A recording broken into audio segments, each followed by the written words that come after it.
She paid him $500 to play her boyfriend for 3 days. But after the first day, she started lying to herself.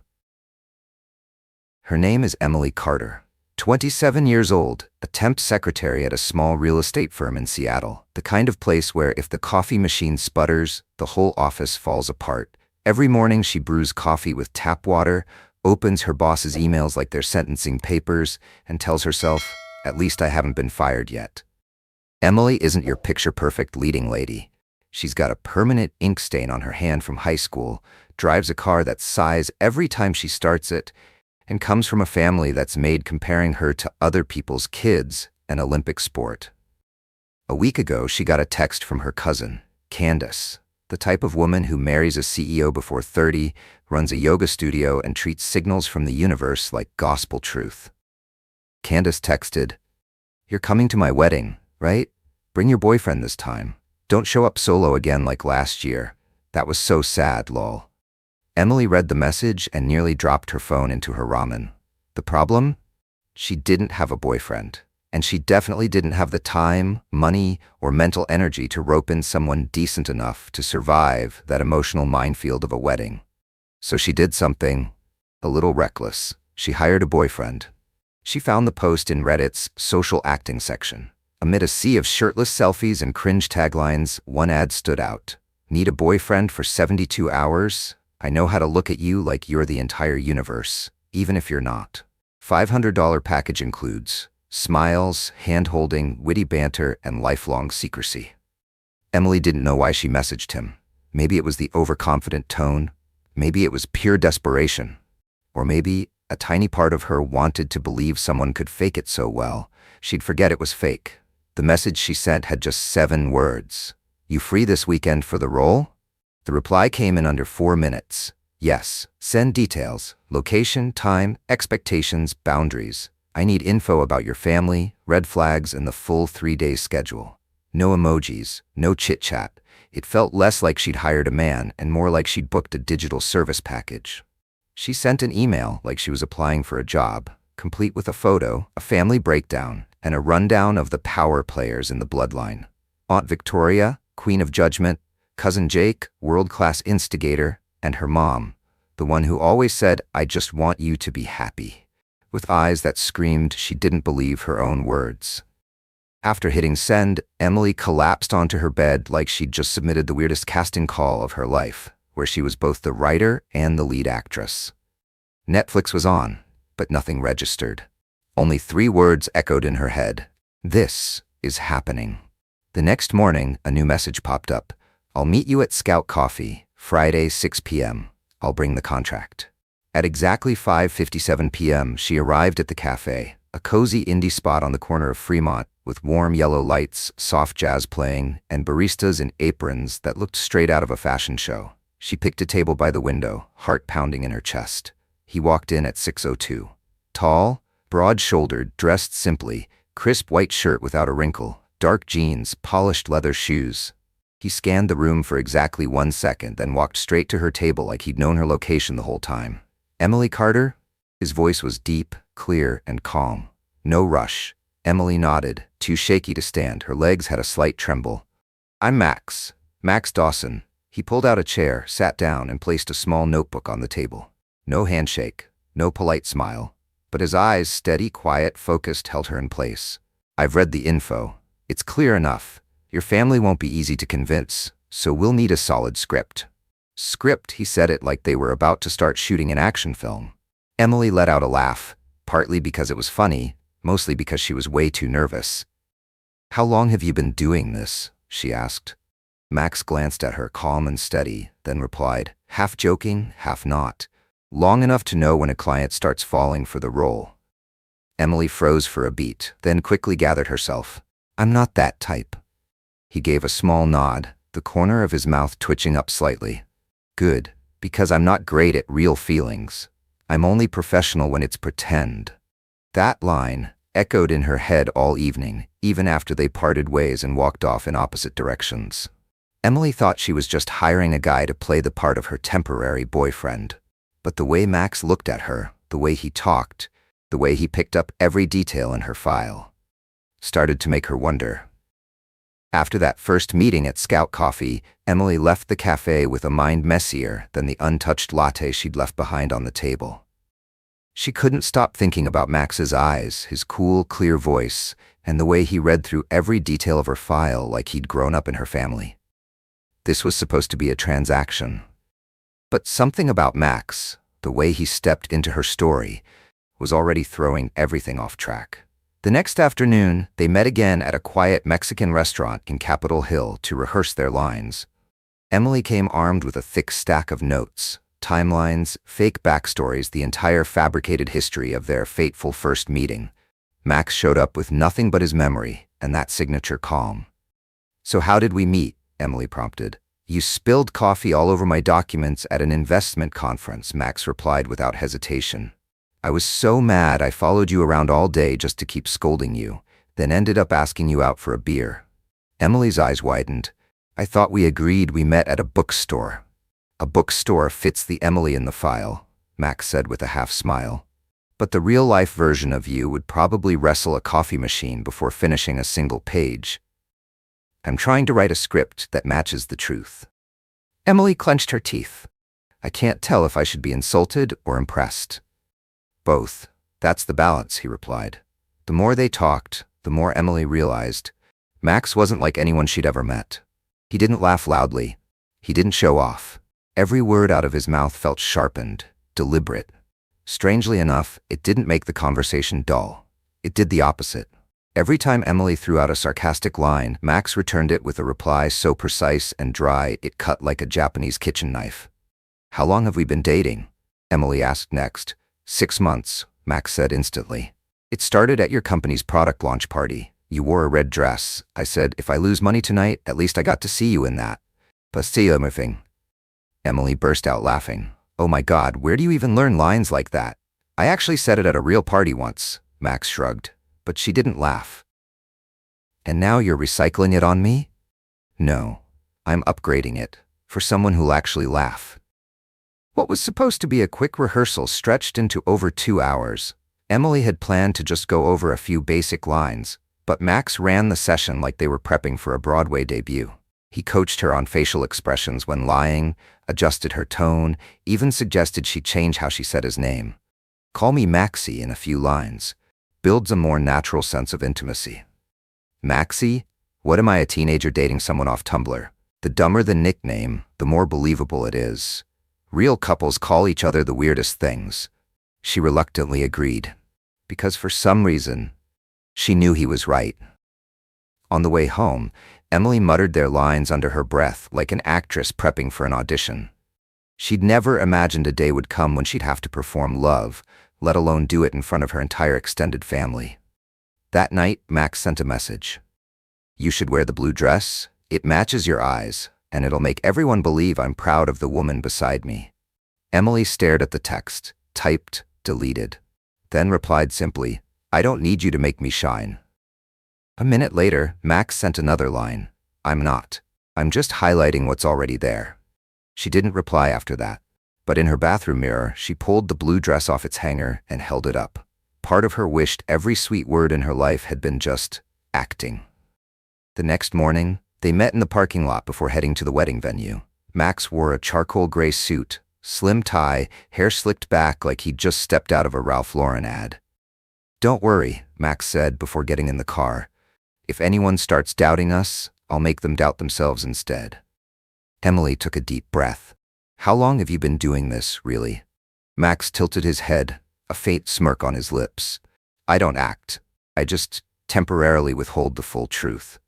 That line, again, made Emily glance over at him for a few extra seconds. And then they got in the car, pulled out of the lot, and drove off to begin the strangest performance Emily had ever signed up for. The car rolled out of the city, and for the first few minutes, silence settled between them. Not awkward, just focused, like they'd slipped into character ahead of schedule. Emily glanced over at Max and saw him scrolling through something on his phone. It looked like a list of her relatives' names. "You seriously have my entire family tree in there?" she asked. Max didn't look up.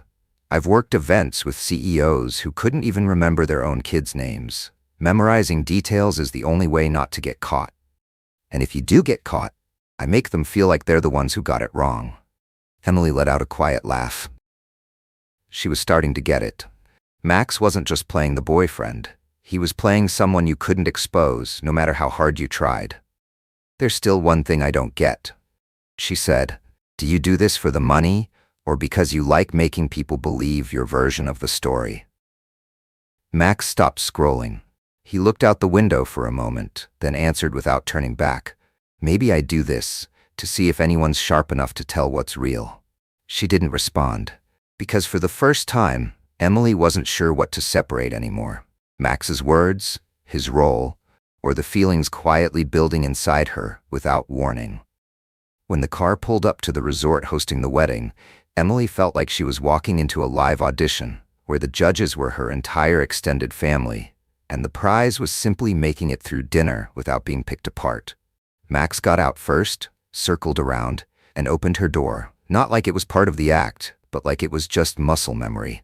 He held out his hand, eyes still locked on her face. Emily took a deep breath and placed her hand in his.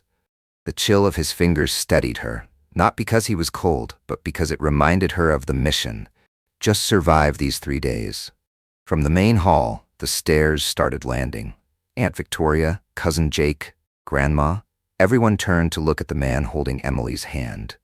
They saw the sharp suit, the calm confidence, and that half smile, just enough to avoid looking arrogant, but more than enough to draw attention. Max had entered the game. Aunt Victoria, it's such a pleasure to meet you. Emily's told me so many wonderful things, especially about your apple pie skills she's never been able to copy, Max said as he reached for a handshake, his voice warm and perfectly polite. Aunt Victoria squinted. Oh, really? She's not exactly known for her cooking. Exactly. But she makes up for it with a very particular palate, and a memory sharp enough to remind me of every single time I've messed up in the kitchen. That line made Grandma chuckle. Jake, on the other hand, narrowed his eyes, clearly scanning Max for cracks. Emily stood beside him, doing her best to look composed, but inside, one thought kept screaming. Damn it, he's good. As they stepped into the banquet hall, Max kept his hand on hers with effortless ease. Not too tight, not too loose. Like it was second nature. Like Emily really was a part of him. The reception began. They were seated at the same table as the bride, groom, and a few close family friends. Candace looked at Emily, smiling with her mouth, but not her eyes. New boyfriend? Looks like you've leveled up. Emily didn't get a word in before Max stepped in smoothly. Actually, I'm the lucky one. Emily has this way of simplifying everything. She helped me realize the most important thing. Don't let work make you forget how to love. Candace nodded, a bit caught off guard by the deep answer. But then, the first crack in the act appeared. An old family friend, Mr. Raymond, showed up at the table. After a few polite questions, his eyes landed on Max. You look really familiar, young man. Where do you work again? Max's expression didn't flinch. I used to work in New York in investments. That's it, Mr. Raymond snapped his fingers. I remember now, you were at a Bloomberg conference last year, right? Name was Dawson something. Emily froze. Max kept his smile. Yes, Dawson is my last name, but I was just an attendee. Nothing noteworthy. Mr. Raymond stared at him, squinting. That's strange. I remember seeing your name on the speaker list. You're Max Dawson, the CEO of Dawson Group? The air at the table turned thick in an instant. Emily gave Max's hand a subtle squeeze under the table. He didn't flinch, didn't blink. I'm afraid you've got the wrong guy, Max said smoothly. Happens all the time. Dawson's not exactly a rare last name. Mr. Raymond gave a soft chuckle. Could be. I'm getting old. Memory plays tricks. But his eyes said otherwise. He didn't believe it. The conversation at the table moved on, but Emily felt it. Something wasn't adding up. Something was being hidden. As she stood to get a drink, she leaned toward Max and whispered, What's going on? Max leaned in too, his gaze steady. I'll explain, just not here, trust me. She turned away, saying nothing. But inside, her calm had cracked. The party rolled on. Max played the perfect boyfriend, pulling out her chair, pouring wine, listening with focus, laughing at just the right moments. But Emily couldn't stay present. She didn't know what to trust anymore. Max's calm, steady words, or the look in Mr. Raymond's eyes. After the cake cutting, Candace pulled Emily outside to the back patio of the resort, where soft golden lights swayed above and cold air drifted in off the lake. "Where did you find him?" Candace asked, her voice now stripped of the earlier charm. "A friend of a friend," Emily replied, short and flat. "Emily," Candace said, staring her down, "I know you hate losing to me. But borrowing a boyfriend? That's not the move." Emily froze. "I didn't borrow anyone." "Really?" Candace raised an eyebrow. "Because the way he talks, it's like he's reading from a script." Emily let out a dry laugh. "Maybe he just sounds that way because he's smarter than the guys you're used to." Candace raised an eyebrow, unimpressed. "I'm not trying to expose you. Just remember, the more real the act feels, the more it's gonna hurt when it ends." Emily turned and walked away, throat tight, and right then, through the glass doors, she caught Max's eyes watching from inside the hall. He hadn't heard a word, but his gaze, cool, clear, deep, unexpectedly made her feel safe. The night ended with Max draping his jacket over her shoulders and quietly saying, "Round 1, complete." "Do you know anyone named Raymond?" she asked. Max paused, just for a second. "I've heard the name. Never met him in person." She didn't push. She didn't want tonight turning into an interrogation. But as they got in the car, one thought kept circling in her mind. If Max really is a CEO, then maybe not everything in this story is pretend. After leaving the wedding, Emily and Max returned to the hotel she had booked in advance. A place not overly fancy, but respectable enough to avoid raising eyebrows. They rode in silence the whole way. Max didn't ask, Emily didn't explain. But in her mind, things spun relentlessly. Mr. Raymond's stare, Max's half-true answers, and that slow-burning feeling growing in her chest like a quiet flame.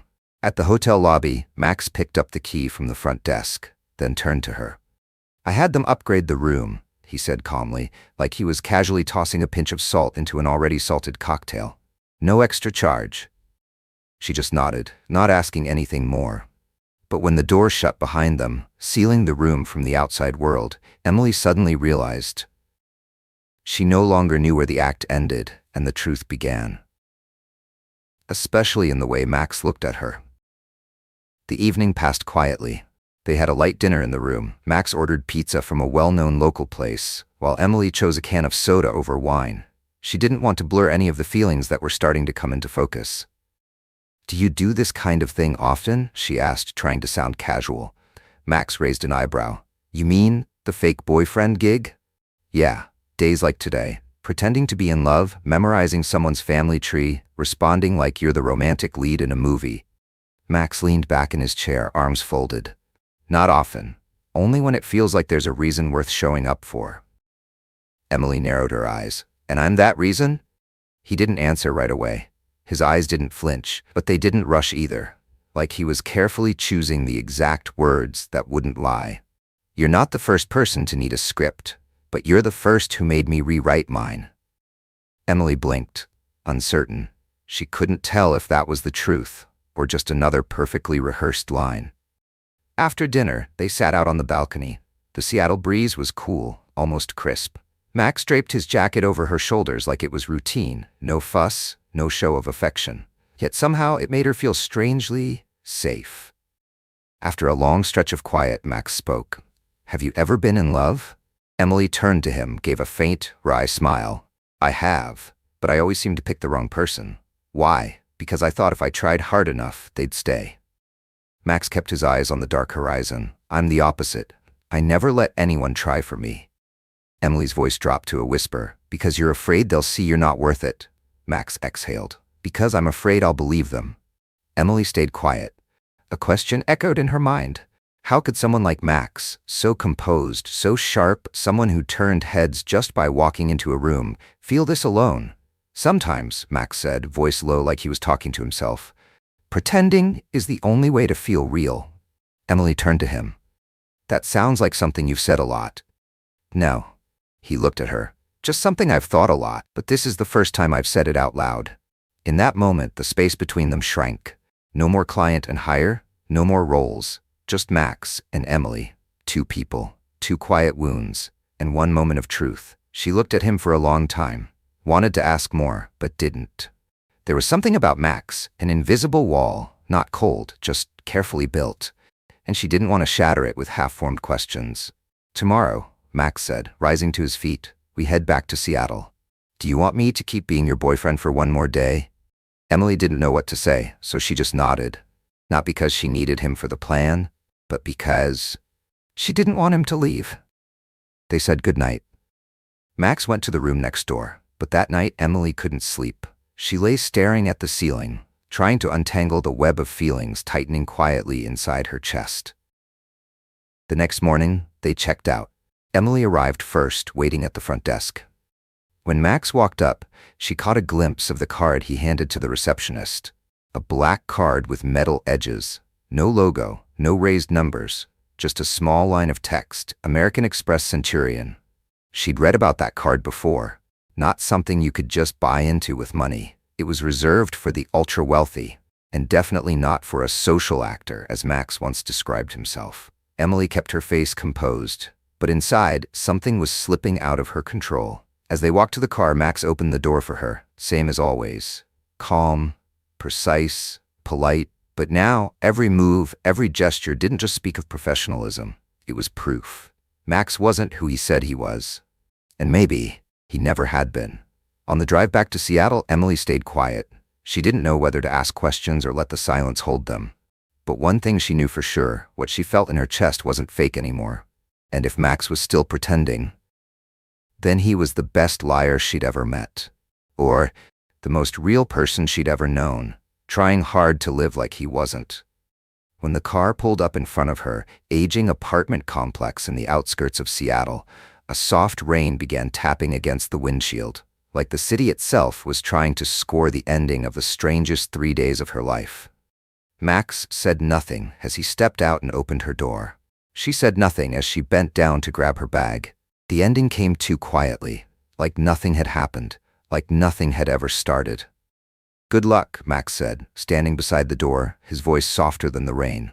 Emily nodded, not knowing what to say. Every word that came to mind felt either too emotional or too stupid. So in the end, she chose silence. Max turned away first. The car pulled off the curb and disappeared, without looking back. In her small apartment, the only sound was the ticking of the wall clock. Emily lay sprawled on the couch, eyes fixed on the ceiling. Her phone sat silent on the table. No messages, no calls, until evening. At exactly 7 p.m., the chime of a new message broke the stillness. "Max Dawson, thanks for the prompt payment. If you need a boyfriend again, just call." No emoji, no good luck. No hint that he'd once told her pretending is the only way to feel real. Emily read the message, then read it again and again. Each time, it tightened something in her chest. At last, she hit block number. Not because she hated Max, but because she wasn't strong enough to pretend again. She deleted the message thread, deleted the notes, the script they'd written together. But every time she stepped outside, past Scout Coffee, or caught sight of a man in a white shirt running a hand through his hair, her chest tightened for no reason she could name. 1 week, 2, nothing changed. Until Lisa, her best friend and coworker, dragged her out for drinks on a Friday night. "You look like someone who just broke up with a 3-day relationship," Lisa said, half joking, half serious.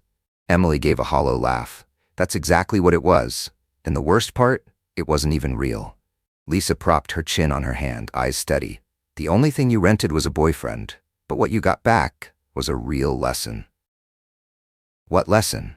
Emily asked, voice low, tired. "That emotions don't follow contracts, and sometimes the person most worth trusting is the one we're too scared to believe." Emily didn't reply, but her eyes lingered at the bottom of her glass, as if trying to catch one last glimpse of Max's face before letting it go.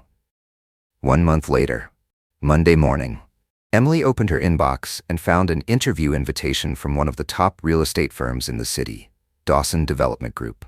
Part of her wanted to delete the email on site, but another part, the one Max had touched, whether he meant to or not, clicked confirm appointment. The interview was set on the 23rd floor of a high-rise downtown, a tower of glass and polished steel. The receptionist greeted her with a standard corporate smile and led her to a waiting room with a full glass wall overlooking the Seattle Bay.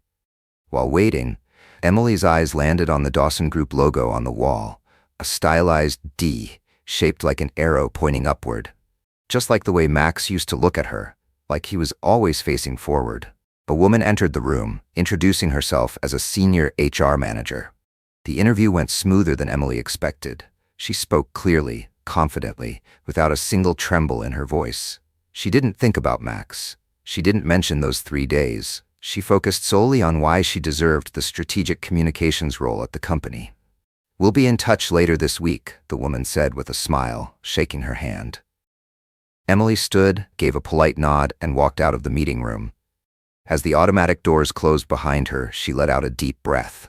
Part relief, part emptiness. At the reception desk, the staff member asked her to wait a moment. "Someone would like to see you privately." She turned back, heart suddenly pounding. A minute later, a side door opened. Max stepped out, no suit this time, just a rolled-sleeve dress shirt, a folder in his hand. "Hello, Emily," he said, as if no distance had ever existed between them. She froze, unsure whether to smile or turn and run. "You're actually the CEO?" she asked direct. "Yeah," Max said. "And I was a terrible fake boyfriend because I couldn't fake the part that mattered." Emily said nothing. "I didn't ask you here for some grand surprise. You've made it to the final round. But I thought you should know who signs the final approval on your offer letter." "Why?" she asked. "Because you feel guilty? Or because you still want to finish the rest of the script?" Max went silent for a few seconds. "Because I don't want this to end without telling the truth." Emily looked him straight in the eyes. For the first time in weeks, she saw the man who once made her doubt everything, now standing there, stripped of all the layers. "You can work here," Max said, "or not. But if you stay, everything from this point on is real. No more pretending." She didn't respond, just gave a slight nod, then turned and walked away. Inside, everything was still tangled. But at least now, she wasn't running from it, because if she were going to run, she never would have come here in the first place. Emily didn't reject the job. She didn't text Max afterward, didn't reply to the email, didn't confirm anything. But the next Monday morning, she showed up at the Dawson Development headquarters, wearing a deep navy suit, hair pulled back, expression sharp as glass. Not because she forgave him, but because she chose to face the truth at the closest possible distance. The first week passed with an almost suspicious calm. Max stayed hands-off. Emily was placed in strategic communications, reporting to a department lead named Grace, a woman who clearly had no idea about Emily's 72-hour history with the CEO. Everything felt like it never happened, until Wednesday morning. Grace walked in with a clipboard and said, "Emily, you'll be presenting the Eastwood Capital Partnership proposal next week to the executive board." Emily nodded automatically, but inside, her heart skipped. Eastwood Capital had been a partner of her previous job, the one where she worked as a secretary, which meant Max had known about her long before their fake dating agreement, before Scout Coffee, before the contract, before the act. That afternoon, Emily snuck into the internal archives, where project records were kept. In the collaboration folder from last year, she found it. Her name, Emily Carter, listed as project coordinator between Dawson Development and Riverside Realty, her old company. Max hadn't met her by chance. He'd seen her name before, maybe more than once. She snapped her laptop shut, face drained of color. Max had known who she was all along. He hadn't accidentally found her through Reddit. He hadn't come for $500. He came for a reason, one she still didn't know. The next day, Emily waited for Max in the private elevator. When the doors closed, she pressed for the 27th floor, executive office. "Got a minute?" she asked, her voice cold, sharp. Max looked at her, calm, unsurprised. "Absolutely." The office was empty, just the two of them. Emily tossed the old partnership file onto his desk. "You knew me before. You knew my name. You knew where I worked. You knew exactly who I was." Max exhaled, nodded. "Yes." Emily stepped back. "And you still let me believe you were just a guy for hire? Why?" Max sat down, hands clasped, eyes locked on hers. He didn't flinch, didn't look away. "Because I wasn't sure you'd ever open up to a CEO." Emily let out a bitter laugh. "So you approached me like some random stranger? What, was I a project to you? A staffing experiment you wanted to run in real life?" "No," Max said quietly. "I didn't know it would go that far. At first, I was curious, and then I couldn't stop." "And what? I'm supposed to thank you for casting me in your little play?" "Emily, do you have any idea what it feels like to be lied to?" She cut in. "I opened up because I thought you were just normal, real, someone without 1,000 faces, but it turns out you wear more masks than anyone I've ever met. Max stayed silent. Emily pressed on. I'm stepping off the project. I can't keep working here. Not when every time I see you I have to wonder, what else in my life you've calculated? Max stood. His voice was low, but the softness he usually carried was gone. If you can't work here just because I'm the CEO, then maybe you're not as different as I thought. The words hit her like a slap. What's that supposed to mean? She asked, stunned. It means I've stopped trusting women who only see the title, never the person. And I used to think you were different. But if now, just because I'm not what you imagined, you walk away, then maybe you never trusted me at all. You only trusted the version of me you created in your head. Emily froze. Part of her wanted to fire back, to defend herself, to tear him down, to guard her pride. But another part, the one still trembling from being hurt, recognized the truth in what he said. She turned and walked out. But just before leaving the room, she said quietly, "It's not that I can't work with a CEO. I just can't work with someone who lied and never once apologized." Max answered when she was nearly at the door. His voice didn't chase her. It just stayed. "I didn't tell the truth because I wasn't ready. I thought you just needed an actor, not a complicated reality." Emily didn't turn back, but his words had already left a mark inside her, like ink spilled where it couldn't be cleaned. That night she went home, opened her laptop and wrote a resignation letter. But she didn't send it. Instead, she closed the screen, stood up and stared out at the city. And for the first time in days, she asked herself the one question that actually mattered. If Max was real and the past was the lie, then what part of it is worth believing? And the worst part was, she still didn't know the answer. A week after the confrontation in Max's office, Emily still showed up to work every day. She didn't quit the project. She didn't say another word to Max. Not because things had healed, but because she didn't know what else to do but keep going. Inside her, everything felt like a tangled spool of thread, pulled apart but untouched. Anger, hurt, disappointment, and longing. Longing for the way Max used to look at her. The way he pulled out her chair, put his coat around her shoulders, listened, without saying much yet making her feel heard. She hated herself for remembering all of that, but she couldn't erase it. Then, on a Friday evening, just after she stepped out of the parking garage elevator after work, Max was there. Leaning against the wall, hands in his pockets, like he'd been waiting. For a while. "I didn't know any other way to talk to you," Max said. "So I waited here." Emily tightened her grip on her bag. "You could have emailed, like a CEO would." Max's voice was quiet. "I don't want to be a CEO today." She didn't respond. Max stepped one pace closer. Not too close, but enough for his voice to be clear. "I'm not denying I was wrong for not telling the truth, but I didn't fake how I felt. Not for a single second." Emily looked him straight in the eyes. "You made me believe in something that wasn't real. And now you want me to believe what is?" Max didn't look away. "I'm not asking you to believe. I'm just asking for a chance to speak. Not as the guy you hired, but as someone who used to be afraid of being loved for things that weren't really him." Emily frowned. "What do you mean?" Max was quiet for a few seconds. Then he said slowly, "Years ago, I was in love with someone," Max said. "She was an artist, free-spirited, rebellious, lived outside the lines. I hid who I really was for 6 months. Then one day, she found out I was a managing director at a venture capital firm. Everything fell apart after that. She said I was the embodiment of everything she hated: money, power, and control." "She left you?" Emily asked, her voice softer. "No, I left her," Max replied, "because I couldn't stand the feeling that every word, every hug was being measured, like my love had to pass a moral test every single day." Emily hesitated. Part of her brain wanted to reject everything she was hearing, but another part, the softest, most human part, understood exactly what that felt like. "And then," Max continued, "when I saw you, a woman brave enough to hire a stranger just to avoid being looked down on at a wedding, I saw a kind of courage I didn't have." "You think I was brave for living inside a lie?" Emily asked, her voice harder now. "No," Max said. "I think you were brave because you knew it was a lie and still managed to keep your heart intact." She turned away. "I don't even know where my heart is anymore, Max. It's been pulled around, crushed, and handed back to me like some consolation prize." Max didn't reply. He simply held out an envelope.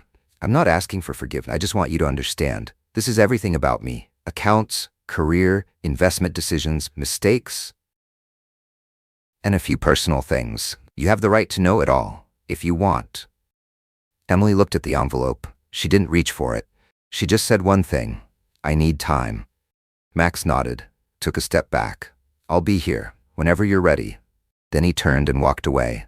Alone in the dim garage, Emily felt something echo inside her. She couldn't tell if it was pain or hope. That night, she didn't open the envelope. She left it on the kitchen counter, next to the salt jar and the unused meal plan notebook. She just stared at it, as if inside was the real version of Max waiting to be revealed.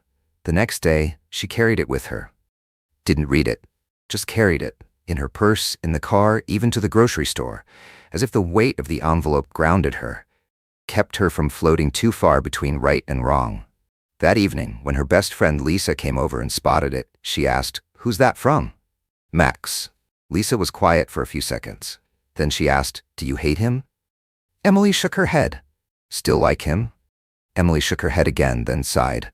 "I don't know. All I know is, every time I think about him, I feel like I'm not good enough to stay and not strong enough to walk away." Lisa nodded. "Then you two are the same." That stopped Emily. She and Max both felt unworthy. And maybe that's exactly what gave them a chance to meet at eye level. Not because of status, but because of the scars. That night, Emily opened the envelope. Not to check if Max was right or wrong, but to find out if there was a real person living underneath the polished CEO exterior, and whether she had the courage to look at that person and not run. She didn't reply to Max. After that night reading the envelope, she folded everything back up, placed it carefully into a box, and stored it on the highest shelf in her closet. She didn't tear it, didn't burn it, but she also didn't call, didn't text, didn't return to his office. She kept showing up to work, kept finishing the project. No avoidance, but no confrontation either. Then one day, Max sent one final message, through the internal company email. Short, direct. "Tomorrow night, 7 p.m., Leona's. If you come, I'll tell you the rest of the truth." Emily read the message and sat still for a long time. She wasn't sure what she wanted anymore, an explanation or closure. Her heart hovered between forgiveness and loss. In the end, she did something she hadn't done since college. She wrote a handwritten letter, just one line inside. "If you ever truly loved me, don't reply. Just disappear." The next morning, she left the letter on Max's assistant's desk. No name on the envelope, not sealed, but she knew he would read it. And if anything was still left unsaid, that letter would say it all. After that day, Max truly disappeared. He stopped showing up at the office, didn't attend a single meeting Emily was part of. No rumors, no whispers. It was like he'd done exactly what she asked, stepped out of her life completely. A year passed. Emily was now a senior strategist at Dawson Development. She had transferred to the Chicago branch, leading nationwide projects. Quietly, steadily, pulling her name out from under the shadow of the CEO and the 3-day scandal. Her life was tidy now. A packed schedule, polished social circles, just enough to be polite, and a heart set firmly to safe mode. Until one September afternoon, she was invited back to headquarters in Seattle for the Northwest Real Estate Strategy Summit, an annual event bringing together regional directors, board members, and of course, the CEO, if that seat was still filled. Emily walked into the main hall, presentation in hand. Everything moved in rhythm. The opening, the setup, slide 3, slide 4, until her eyes, almost by accident, landed on someone standing at the back of the room. Max. He wore a black suit, no tie. His hair was shorter now, touched with a few silver strands at the temples, but the face unchanged, and the eyes still steady, not sad, not smiling, just watching. Emily froze for half a second. No one noticed. She adjusted the mic and kept going, finished the presentation all the way through. When she stepped down, Max didn't approach, didn't speak up. He just stood there watching. But as she passed him, he said, barely louder than a whisper, "I never disappeared. I just stayed behind to see how far you'd fly." Emily didn't stop, didn't turn around. But in that moment, she knew she'd just received her answer. Not in words, but in presence. After the summit, she got into the car and headed back to the hotel. No storm inside her this time, no emotional flood, no undercurrent. Just still, like a lake after the rain. She opened her phone, typed into her notes app, not to send, just to remember. If you found out your ex was just an actor in your life story, would you forgive him? You never really know how strong you are until you have to forgive someone who never said sorry.